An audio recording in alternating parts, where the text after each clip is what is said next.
Big breaking news ৰাজ্য কপোৱা সুনীল গগৈ কাণ্ড সন্দৰ্ভত এই মুহূৰ্তত শেহতীয়া আপডেট দিয়াৰ চেষ্টা কৰিছোঁ যিকোনো মুহূৰ্ততে গ্ৰেপ্তাৰ হ'ব পাৰে সুনীল গগৈৰ পৰিয়াল ইতিমধ্যে আৰক্ষীয়ে আটক কৰিছে সুনীল গগৈৰ ভতিজাকক নিশা 2 বজালৈকে মাৰাথন জেৰা চলাই পুৱাৰ ভাগত আটক কৰিবলৈ সক্ষম হৈছে সুনীল গগৈৰ ভতিজাকক সুনীল গগৈৰ পৰিয়াল কেতিয়া গ্ৰেপ্তাৰ হ'ব কিয় বিপদত পৰিছে সুনীল গগৈৰ পৰিয়াল এই মুহূৰ্তত ৰাজ্য কপোৱা সুনীল গগৈ কাণ্ডৰ শেহতীয়া আপডেট দিয়াৰ চেষ্টা কৰে বিগ ব্ৰেকিং নিউজ যিকোনো মুহূৰ্ততে গ্ৰেপ্তাৰ হ'ব পাৰে সুনীল গগৈৰ পৰিয়াল কিন্তু ৰাজ্য কপাই গৈছিল সুনীল গগৈ কাণ্ডই যিকোনো মুহূৰ্ততে গ্ৰেপ্তাৰ হ'ব পাৰে সুনীল গগৈৰ ভতিজা জয়ন্ত গগৈক ইতিমধ্যে আটক কৰিছে ঢকুৱাখানা আৰক্ষীয়ে নিশা 2 বজালৈ জয়ন্তক চলাইছিল মাৰাথন জেৰা ঢকুৱাখানা আৰক্ষীয়ে নিশা 2 বজা পৰ্যন্ত জয়ন্তক মাৰাথন জেৰা চলাইছিল সুনীলৰ পত্নী পুত্ৰকো আজি আটক কৰাৰ সম্ভাৱনা আছে ইতিমধ্যে ঢকুৱাখানা থানাত হাজিৰ হোৱাৰ নিৰ্দেশ দিছে পত্নী পুত্ৰক সুনীলৰ পুত্ৰ সৌৰভক লৈ আৰক্ষীৰ সৰজমিন তদন্ত ইতিমধ্যে আৰম্ভ হৈছে ক্ৰাইম সিন ৰিক্ৰিয়েশ্যন কৰিছে আৰক্ষীয়ে যিকোনো মুহূৰ্ততে গ্ৰেপ্তাৰ হৈ যাব পাৰে সুনীল গগৈৰ পৰিয়াল ইতিমধ্যে সুনীল গগৈ বহিৰাষ্ট্ৰত আত্মগোপন কৰি থকাৰ তথ্য বিশেষ সূত্ৰৰ পৰা জনোৱা হৈছে আৰক্ষীক আৰু সুনীল গগৈৰ ভতিজাক জয়ন্ত গগৈক ইতিমধ্যে আটক কৰিছে আৰক্ষীয়ে নিশা 2 বজালৈ জয়ন্তক মাৰাথন জেৰা চলাইছিল এই মুহূৰ্তত আমি এক্সক্লুচিভ দৃশ্যাংশ দেখুৱাইছোঁ সুনীল গগৈৰ ঘৰত গৈ ইতিমধ্যে ঢকুৱাখানা আৰক্ষীৰ এটা বিশেষ টীম উপস্থিত হৈছে গুৱাহাটীৰ পৰাও শীৰ্ষ আৰক্ষী বিষয়াই ফোনতেই জেৰা চলাইছে কালিৰ দিনটোত যিহেতু কালি বিয়লি ভাগত গুৱাহাটীত আহি উপস্থিত হৈছে লখিমপুৰৰ এছপি অপৰ্ণা নটৰাজন সমগ্ৰ ঘটনাক লৈ ইতিমধ্যে তৎপৰ হৈ পৰিছে শীৰ্ষ আৰক্ষী মহল এই মুহূৰ্তত আমি দৃশ্যাংশ দেখুৱাইছোঁ সুনীল গগৈৰ পৰিয়াল সুনীল গগৈৰ ঘৰত গৈ ইতিমধ্যে আৰক্ষীৰ শীৰ্ষ বিষয়া উপস্থিত হৈছেগৈ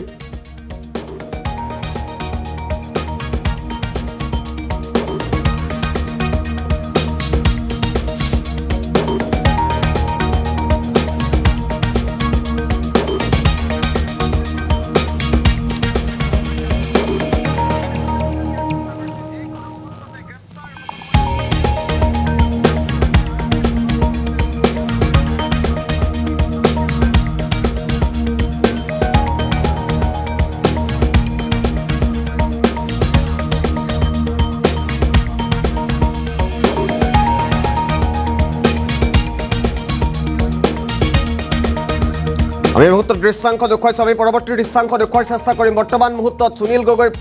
ঘৰত গৈ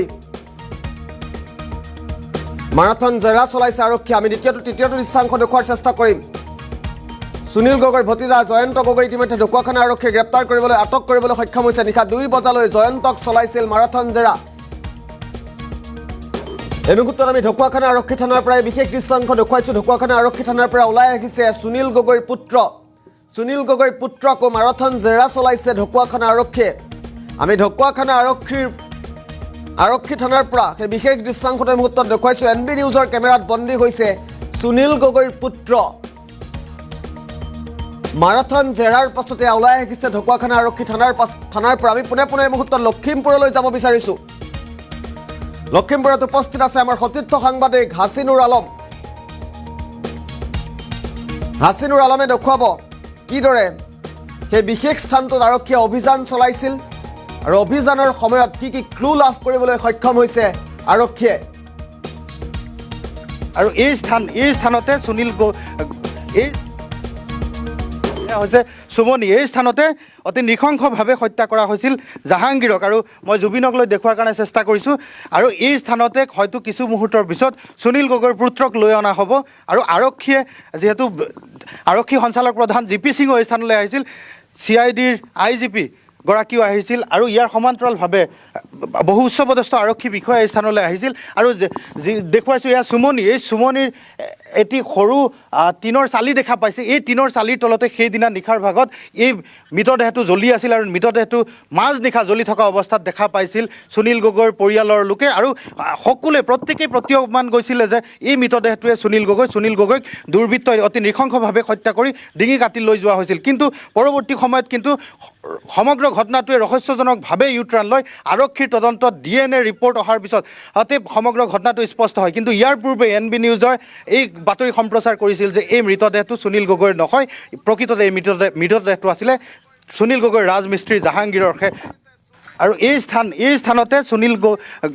এই স্থানতে হত্যা কৰা হৈছিল। দেখুৱাইছোঁ, এয়া হৈছে সুমনি। এই স্থানতে অতি নৃশংসভাৱে হত্যা কৰা হৈছিল জাহাংগীৰক। আৰু মই জুবিনক লৈ দেখুৱাৰ কাৰণে চেষ্টা কৰিছোঁ। আৰু এই স্থানতে হয়তো কিছু মুহূৰ্তৰ পিছত সুনীল গগৈৰ পুত্ৰক লৈ অনা হ'ব। আৰু আৰক্ষীয়ে, যিহেতু আৰক্ষী সঞ্চালক প্ৰধান জি পি সিঙো এই স্থানলৈ আহিছিল, CIDৰ IGP গৰাকীও আহিছিল, আৰু ইয়াৰ সমান্তৰালভাৱে বহু উচ্চপদস্থ আৰক্ষী বিষয়া এই স্থানলৈ আহিছিল। আৰু দেখুৱাইছোঁ, এয়া সুমনি। এই সুমনিৰ এটি সৰু টিনৰ চালি দেখা পাইছে। এই টিনৰ চালিৰ তলতে সেইদিনা নিশাৰ ভাগত এই মৃতদেহটো জ্বলি আছিল। আৰু মৃতদেহটো মাজনিশা জ্বলি থকা অৱস্থাত দেখা পাইছিল সুনীল গগৈৰ পৰিয়ালৰ লোকে। আৰু সকলোৱে প্ৰত্যেকেই প্ৰতীয়মান গৈছিলে যে এই মৃতদেহটোৱে সুনীল গগৈক দুৰ্বৃত্তই অতি নৃশংসভাৱে হত্যা কৰি ডিঙি কাটি লৈ যোৱা হৈছিল। কিন্তু পৰৱৰ্তী সময়ত কিন্তু সমগ্ৰ ঘটনাটোৱে ৰহস্যজনকভাৱে ইউটাৰ্ণ লয়। আৰক্ষীৰ তদন্তত DNA ৰিপৰ্ট অহাৰ পিছত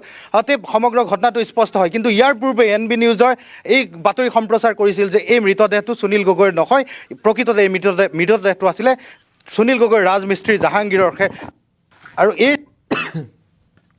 ধন্যবাদ জনাইছোঁ হাছিনুৰ আলম। লখিমপুৰৰ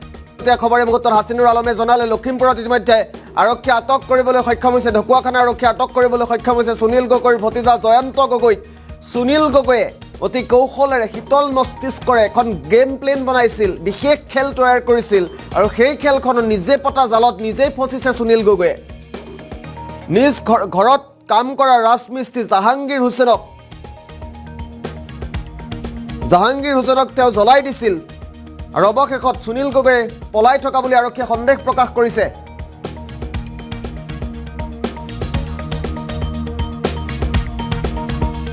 সুনীলৰ পত্নী পুত্ৰক আজি আটক কৰাৰ সম্ভাৱনা আছে আৰক্ষীয়ে।